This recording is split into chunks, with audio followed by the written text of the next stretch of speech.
Hello, everyone, and welcome to my presentation on rheumatoid arthritis. And today we are going to be talking about the pathophysiology and the pharmacology of rheumatoid arthritis. And there's many actions and different concepts in this presentation today, and we're going to delve right into them.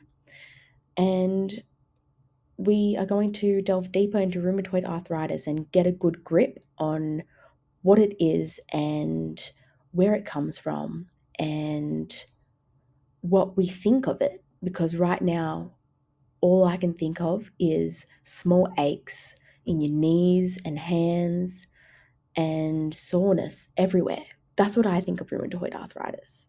But today we're going to go delve deeper into the pathophysiology of rheumatoid arthritis, and we're going to see what it's really about. So let's delve into it. Now, first things first, what is rheumatoid arthritis? It's not just soreness and small aches in your hands and knees, is it? It is an autoimmune disease and it's also chronic, and it's when someone is fighting an immune system in their own body. So their own immune system is fighting their own body and synovial joints in the tissues and membrane. And rheumatoid arthritis affects multiple body systems and their organs and tissues, and it leads for it to be a systemic disease. It also reduces the quality of life, and as a result of rheumatoid arthritis, it affects individuals, and they may experience joint pain and deformities, limited movements of joints, excessive stiffness, swelling, and even fatigue. It is a genetic inheritance of the HLA-DRB1 gene. It's only a small genetic inheritance, and that's only one part of a factor risk of rheumatoid arthritis. According to Leo 2009, it's also an environmental factor that we can get our rheumatoid arthritis. This can be due to smoking, obesity, age is a big one, and this all increases and triggers rheumatoid arthritis. Now, let's delve deep more into the pathophysiology. So, as the body's immune system thinks the tissue that lines in the synovial joints is strange, or it might think it's not with the body, it tries to fight it off as a response. And once it sees this as a target, it gathers all its immune cells, which includes CD4 plus helper and B cells, as well as macrophages. And these all fight off the infections and unwanted diseases in the body, according to Arthritis Foundation 2020. Now, together, these cells produce antibodies, which insert themselves into these synovial tissues, and they act as a barrier or a shield, and they release these ketones, which is inflammatory, and this slowly deteriorates the tissue, causing tissue damage and deformities, and it mistakens the immune system mistakens these cells, and that's why they're trying to fight them off. And over time, this inflamed tissue becomes thicker and thicker, creating inflammatory cells, and eventually gets renamed to pannus. And this pannus is a destructive pattern in tendons, ligaments, and bones. And this happens over time and is a long, painful process. Now, one of the pharmacology, one of the main drugs to use for rheumatoid arthritis is methotrexate.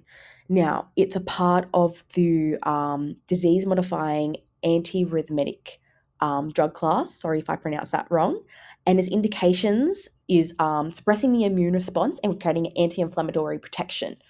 And in Margaret's case, as she's having severe symptoms, this drug would be suited and it would relieve some of her pain.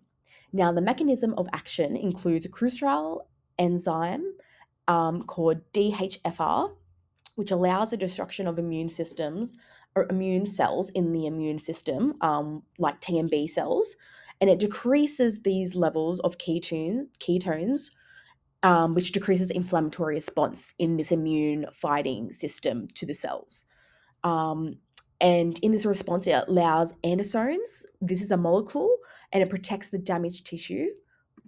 Now, this protects the damaged tissue and it's via the anti-inflammatory molecules that's it's protecting this tissue. Um, so through this, it really helps the immune system and the immune system cells to just decrease a little bit, and it doesn't deteriorate and erode the synovial tissue and cartilage in your joints. Now, we go to relevant considerations for this drug.